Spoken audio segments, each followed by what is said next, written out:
Hello students, welcome back to NEET exam crack. तो क्या हाल चाल है आप सभी के। तो बेटा आज की वीडियो में मैं आपके लिए लेकर आई हूँ tips to ensure your selection in NEET 2021। जैसे कि हमें पता है कि एप्लीकेशन फॉर्म्स अवेलेबल हो चुके हैं एनटीए की साइट पे और अब सिर्फ लेस देन 60 डेज बचे हैं। ठीक है, तो यहाँ पे ये बहुत क्रिटिकल टाइम है अभी आपका 2 मंथ्स का, जहाँ पे आपको अगर थोड़ा सा गाइडेंस दिया जाए, थोड़ा सा अगर आपको डायरेक्शन दिया जाए कि किस तरह से आप अपने 60 डेज को यूज करें अपनी प्रिपरेशन को इम्प्रूव करने के लिए, अपने स्कोर को इम्प्रूव करने के लिए, तो आई थिंक ये बहुत सभी बच्चों के लिए बहुत ही अच्छा होगा। ठीक है, तो इसीलिए मैंने ये वीडियो बनाई है आप लोगों के लिए, थोड़ा सा आपको बूस्ट अप करने के लिए, मोटिवेट करने के लिए, और कैसे आप 60 डेज को अपने यूज करेंगे नीट 2021 तक। ठीक है, तो देखो अभी हमारे पास 2-3 तरह के बच्चे होंगे। कुछ बच्चे ऐसे होंगे जिन्होंने बहुत अच्छे से प्रिपरेशन कर ली होगी, PYQs भी कर लिए होंगे, डेली वो टेस्ट भी दे रहे होंगे। कुछ बच्चे ऐसे होंगे जिनकी रिवीजन अभी इन बिटवीन है और वो भी टेस्ट दे रहे हैं, और कुछ बच्चे इस तरह के होंगे जो अभी बस कर रहे हैं, अभी पूरा सिलेबस भी उन्होंने नहीं किया है अच्छे से रिवाइज। ठीक है, तो कोई दिक्कत नहीं है बेटा, तीनों कैटेगरीज के जो बच्चे हैं उनको इन 60 डेज में ये सारी चीजें करनी है अपना सिलेक्शन इंश्योर करने के लिए। ठीक है, हर बच्चा इन टिप्स को फॉलो कर सकता है। तो चलो फिर सबसे पहली टिप जो है मैं आपको बता देती हूँ। सबसे पहली टिप है बेटा आप लोगों के लिए, that is you have to make a strict time table. एक स्ट्रिक्ट टाइम टेबल बनाइए सभी बच्चे। ठीक है, आप लोग अभी भी टाइम टेबल फॉलो कर रहे होंगे, बट अभी स्ट्रिक्ट टाइम टेबल का मतलब है कि आपको कम से कम एक दिन में 15 से 18 घंटे पढ़ाई करनी है। ठीक है, अभी तक आप 10 से 12 घंटे कर रहे होंगे, 10 से 15 घंटे कर रहे होंगे, बट नहीं, अब वो टाइम है लास्ट 60 डेज में, लास्ट 2 मंथ्स में आपको 15 to 18 आवर्स अपना स्केड्यूल बनाना है स्टडीज का। ठीक है, मिनिमम आपको जो स्लीप लेनी है, मिनिमम 6 आवर्स की स्लीप आपको लेनी ही लेनी है। ठीक है, मैक्स टू मैक्स आप 7 आवर्स कर सकते हैं, पर मिनिमम 6 आवर्स स्लीप लीजिए। जहां पे भी आपको लगता है छोटी मोटी चीजों में हम बहुत ज्यादा टाइम वेस्ट करते हैं, वो आप मिनिमाइज करिए। ठीक है, खाते टाइम भी या फिर कुछ घूमते टाइम भी, वॉक करते टाइम भी शॉर्ट नोट्स अपने साथ रखिए जिसको आप पढ़ सके। और दूसरी चीज मैं हमेशा बोलूंगी, टाइम टेबल जो है वो आप अपने अकॉर्डिंग बनाइए, अपने बायोलॉजिकल क्लॉक के अकॉर्डिंग बनाइए। कोई जरूरत नहीं है किसी का टाइम टेबल फॉलो करने की। ठीक है, बहुत सारे आपको टाइम टेबल्स यूट्यूब पे मिल जाएंगे, मैंने भी वीडियो बना रखी है, आप चाहो तो वो देख सकते हो, लिंक मैं आपको डिस्क्रिप्शन बॉक्स में दे दूंगी, आई बटन में भी दे दूंगी। बट अगेन मैं यही बोलूंगी कि अपने अकॉर्डिंग टाइम टेबल बनाओ। ठीक है, आपको अगर दिन में लगता है कि हम दिन में अच्छे से पढ़ सकते हैं तो दिन का बनाइए, रात को अच्छे से पढ़ सकते हो तो रात का बनाइए। किसी के टाइम टेबल में अपने आप को फिट करने की कोशिश मत करिए। ठीक है, सेकेंड थिंग, बहुत जरूरी है रिवीजन। ठीक है, आपने जितना भी पढ़ लिया है, आपका सिलेबस अगर 80% हुआ है, आपका सिलेबस अगर 90% हुआ है, या अगर आपका सिलेबस 100% हो चुका है, तो आपको अब सिर्फ और सिर्फ एक ही चीज करने की जरूरत है, that is revise. You have to revise things. ठीक है, रिवीजन बहुत जरूरी है। अगर आप रिवाइज नहीं करोगे तो ये 80%, 90% और 100% जो आपने पढ़ा है, ये 50% भी नहीं रह पाएगा आपके पास। ठीक है, तो इसको आपको क्या करना है, अच्छे से, बहुत अच्छे से रिवाइज करनी है चीजों को। अगर आपको लगता है अगर हम रिवाइज करेंगे तो हमारा तो पूरा सिलेबस ही नहीं हो पाएगा, कोई प्रॉब्लम नहीं है, रिवीजन स्टार्ट कर दीजिए अभी से। सिलेबस जितना रहता है रहने दो, पर जो पहले का पढ़ा है उसको रिवाइज करना स्टार्ट कर दीजिए, और बीच बीच में टाइम निकालिए टाइम टेबल के अंदर जिसमें बची हुई चीजों को कंप्लीट करिए।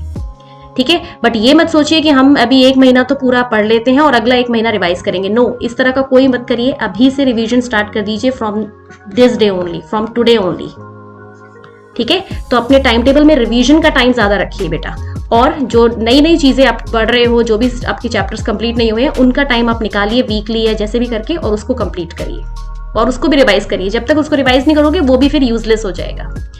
Third thing is very very important, that you need to practice PYQs anyhow. PYQs आपको करने ही करने हैं, लास्ट 10 ईयर्स या 15 ईयर्स कर सकते हैं आप। ठीक है, बट लास्ट 10 ईयर्स कर लो, that is more than enough. ठीक है, 15 ईयर्स में मत जाइए, और 2000 से पहले के, 2000 से पहले के तो मत ही करिए, क्योंकि उस टाइम पे सिलेबस बहुत अलग था। तो आई विल से कि 2010 के बाद वाले कर लीजिए 2020 तक।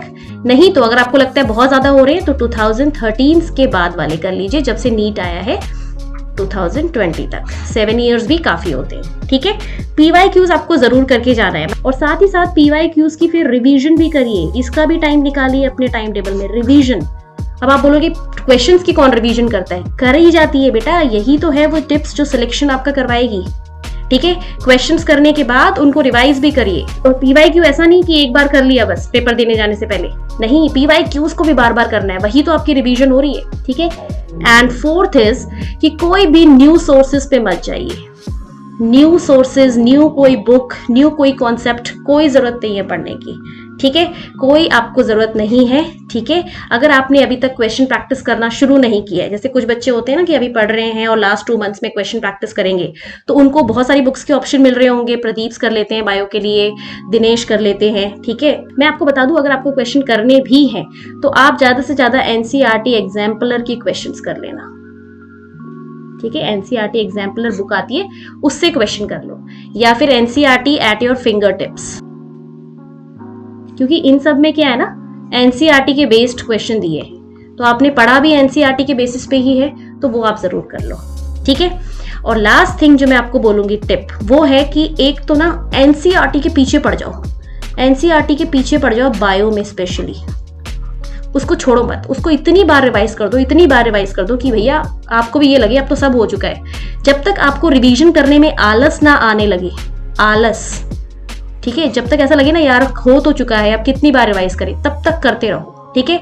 और आलस भी आए ना बेटा, अगर आपको लगे कि नहीं अब तो हो गया है, क्यों पढ़ना है बार बार सेम चीज, तब भी उसको करिए। At the end of the last day तक आप NCERT बायो की रिवाइज करिए जितना कर सकते हैं। यही कुछ पॉइंट्स है जो आपका सिलेक्शन इंश्योर करेंगे, ठीक है। तो सबसे पहली चीज तो स्ट्रिक्ट टाइम टेबल बनाइए लास्ट 60 डेज का।